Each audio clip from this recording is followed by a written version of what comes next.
Udah servis besar tapi suara mesin makin nyaring. Cek bagian ini. Sebelum lanjut, jangan lupa subscribe dulu, aktifin loncengnya biar gak ketinggalan info dan tips penting lainnya.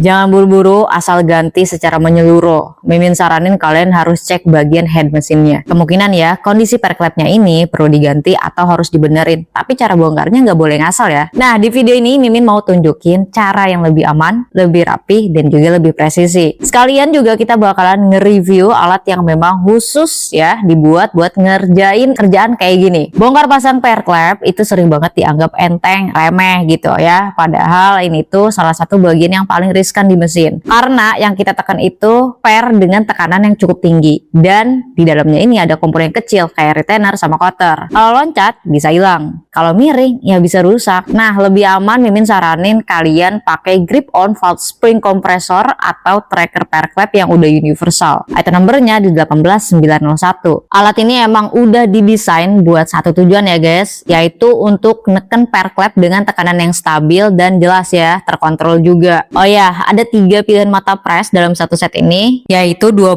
mm, 21 mm, dan 30 mm.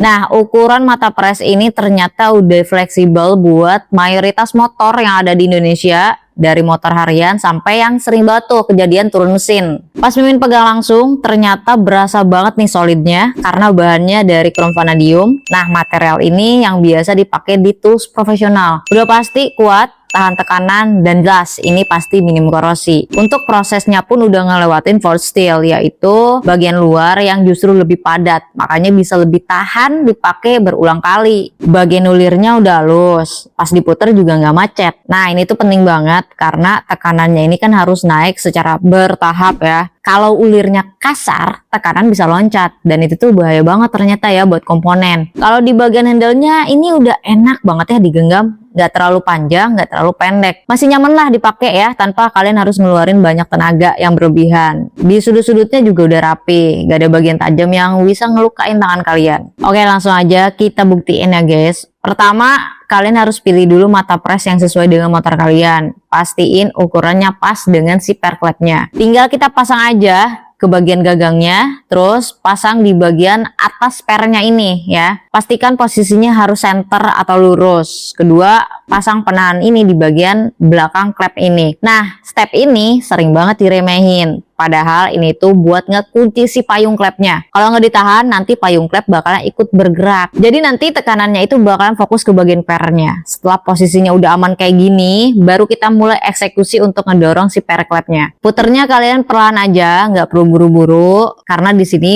bakalan kelihatan nih kelebihan dari si tracker ini berasa banget. Tekanannya bakalan lebih stabil, terus nggak ada slip ya. Beberapa putaran nanti si kukunya ini ya, atau si retainernya bakalan kelihatan. Artinya per ini tuh ternyata udah mulai tertekan secara sempurna. Pas kukunya kelihatan langsung kita ambil ya. Di sini bakalan lebih aman karena posisinya ini udah jelas terbuka ya. Setelah itu tinggal kita longgarin trackernya, lepas pernya, prosesnya selesai. Gampang kan?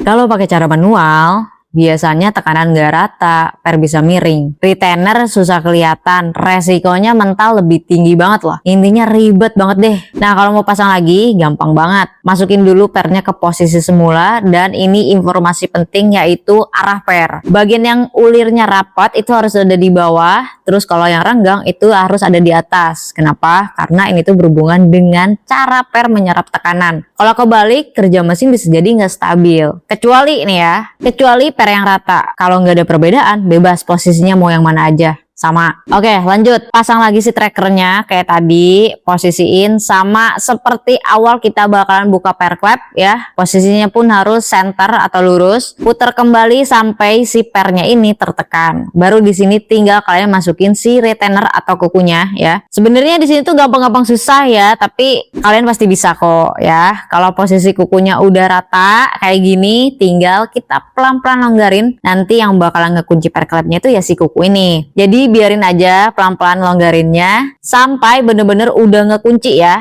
Nah, selesai. Gampang-gampang susah kan? Ini juga Mimin sebenarnya gampang-gampang susah karena posisi siparnya ini agak sulit ya karena pakai mesin yang kayak gini. Nah, dari hasilnya kalian bisa lihat presisi, lebih cepat, dan yang paling penting lebih aman. Gak ada tuh drama perloncat atau si retainernya hilang. Gak ada komponen juga yang kegores, dan selama pemakaian ada beberapa poin yang berasa banget. Pertama, tekanannya jadi lebih stabil. Kedua, ulirnya halus. Ketiga, nggak butuh tenaga besar. Keempat, posisinya ini tetap lurus atau center. Nah, ini yang bikin kerjaan kalian jadi lebih konsisten. Jadi bukan cuma sekali dipakai, tapi bisa berkali-kali dipakai. Makanya alat ini tuh cocok banget buat jangka panjang. Bukan tipe yang dipakai beberapa kali terus aus. Selama perawatannya normal, ini bisa kalian pakai terus kok. Alat ini bakalan kepake banget pas lagi nge-skir klep, ganti seal klep, ganti klep, turun mesin, bahkan sampai overhaul. Sekalian juga kalian harus cek ya kondisi per klep. Kalau kotor atau berkerak, bisa kok kalian bersihin aja. Tapi kalau udah nemu kasus tinggi per klepnya udah nggak sesuai atau ada retak maupun aus tipis, mendingan langsung ganti aja biar lebih aman. Nah, buat kalian yang sering banget nemu atau ngerjain ini, alat ini bakalan kepake terus. Cocok juga kok buat pemula ya, karena cara pakainya sederhana. Untuk mekanik pun pasti butuh banget karena hasil kerjanya lebih presisi dan juga cepat. Jadi gini guys, kerjaan klep itu bukan soal feeling sama kuat doang, tapi gimana sih caranya bisa ngekontrol. Makanya tracker ini bisa bikin kerjaan kalian bakalan lebih terukur. Nah, kalau kalian serius pengen hasil yang lebih rapi dan juga aman, tracker ini wajib kalian harus punya. Jangan tunggu rusak dulu baru cari alat ini. Kalau tracker udah siap, sekarang tinggal kalian yang upgrade cara kerjanya.